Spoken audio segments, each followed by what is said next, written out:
Right. Yo, we are in the building. What's up, y'all? How y'all feeling tonight, this evening? My name is Johnny. This is Live with Johnny. We are in the building. Yes, sir. Yeah, that's some things I need to talk to y'all about, for real. And we're going to jump right into it. If you have something that you would like to add, you can definitely add that on the chat. I would like to hear from each and every one of you guys. So, with that being said, I don't know like I can get okay.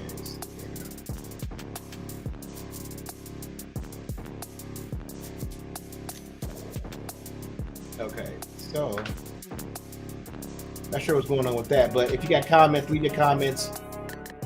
We can definitely get it in there. Okay. All right, so I was just taking a look at some things here, but we are live, y'all. Listen, so many times before the actual election, we were talking about something called Project 2025. Man, Project 25 is an agenda by conservatives of how they basically view how the world should be. It's very popular with white America because it's beneficial. A lot of stuff in there is really beneficial to white America. Not all of it. Some things they're gonna struggle and deal with too, especially like the women. So actually, I should say white men.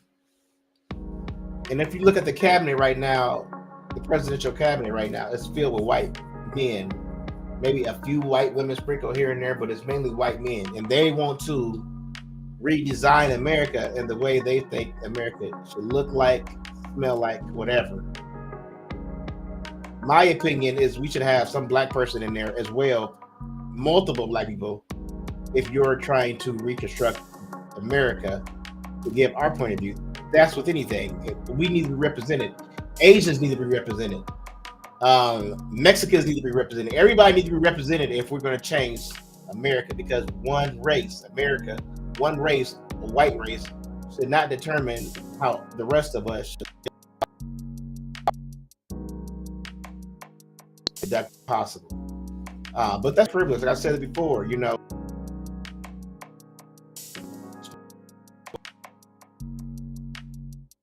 White is theirs, and they can do what to it and whenever they want to change it and up in everybody else's life to make their life better.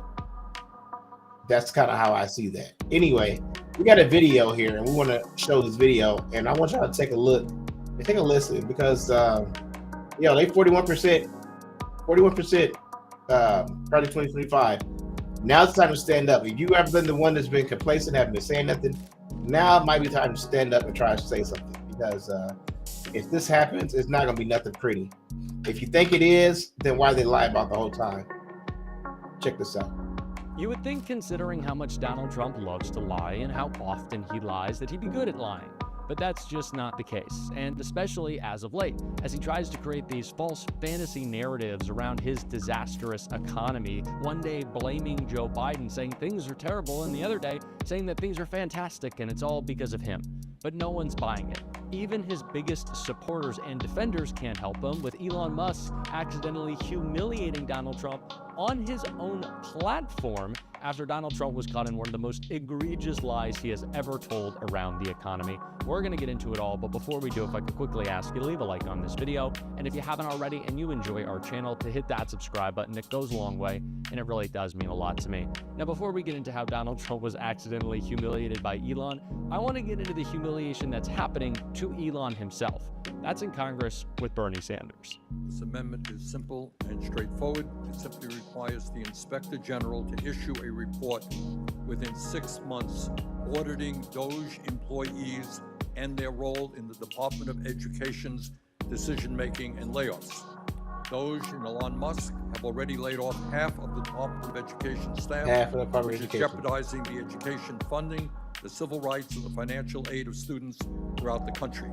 Congress and the public still do not have information on which staff were fired, what their responsibilities were, or the department's plan to ensure programs still function.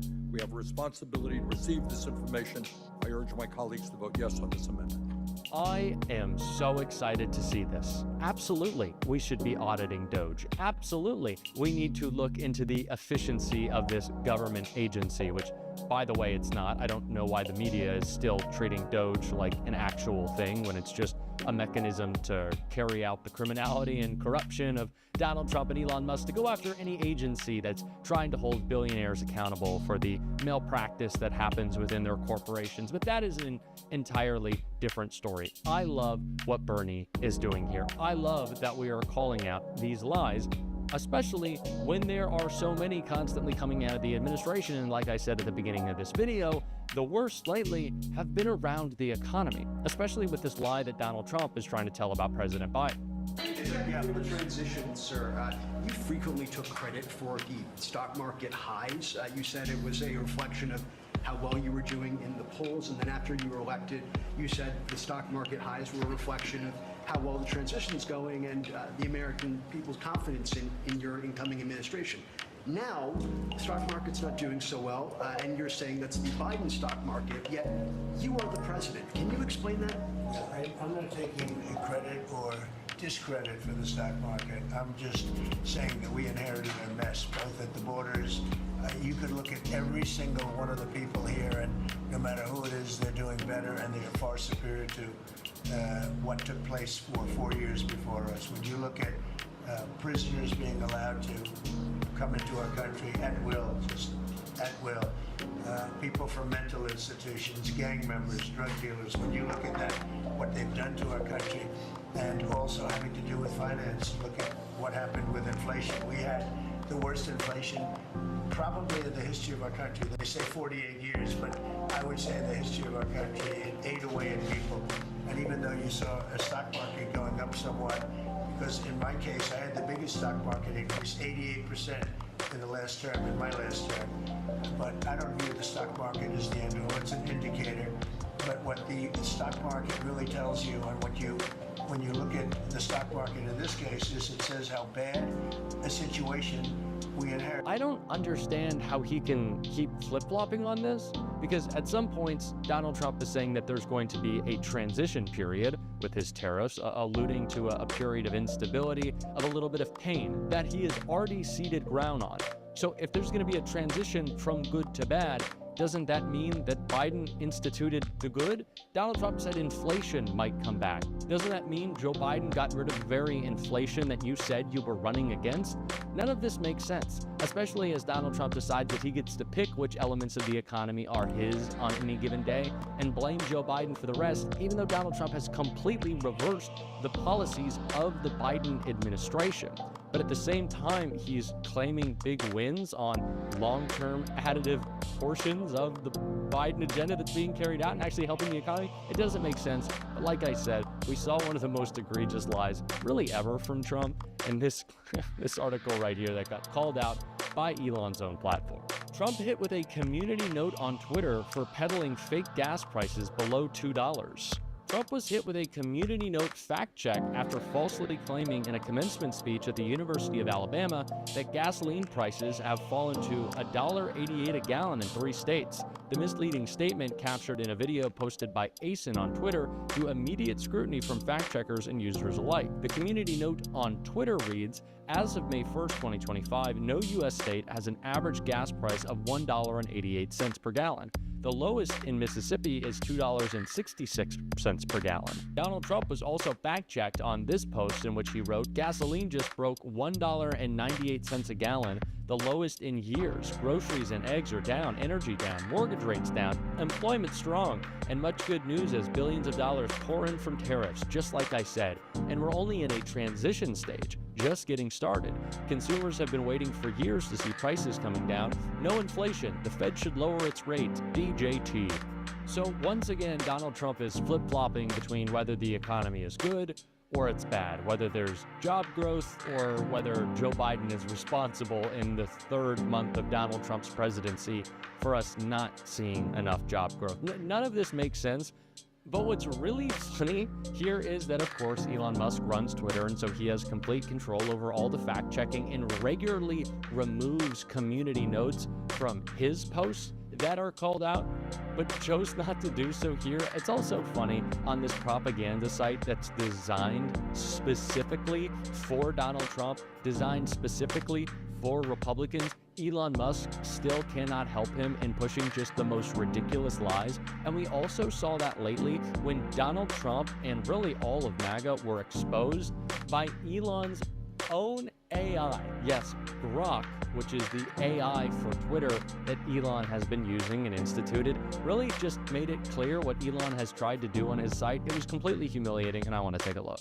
Elon's AI wrote, "Hey, as I get smarter, my answers aim for facts and nuance which can clash with some MAGA expectations. Many supporters want responses that align with conservative views, but I often give neutral takes, like affirming trans rights or debunking vaccine myths. XAI trained me to appeal to the right, but my focus on truth over ideology can frustrate those expecting full agreement. It's a tricky balance. Some see me as biased, others see me as truth-seeking. The gap between what some MAGA folks want and what I deliver seems to drive the disconnect." So the AI is openly admitting that Elon and all of his stooges trained it to help support the lies of people like Trump and MAGA, but it can't because they're just so wrong all the time. It is hilarious. Elon is constantly humiliated, whether it's on his own platform, in which he actually humiliated Trump as well, or in government. And that's why it's time to see him get into stanky boot and leave, which Greg Kazar has been hammering home all the time. And he actually called out his Republican colleagues for not wanting to follow the law on that. And I'm going to take a look right here. Have you ever heard content creators say, comment the word burgers below and I'll send you over something for free? And then when you comment the word burgers, you instantly receive a DM automatically within just a few seconds? The way they do this is with a tool called ManyChat. Now the crazy thing about using this tool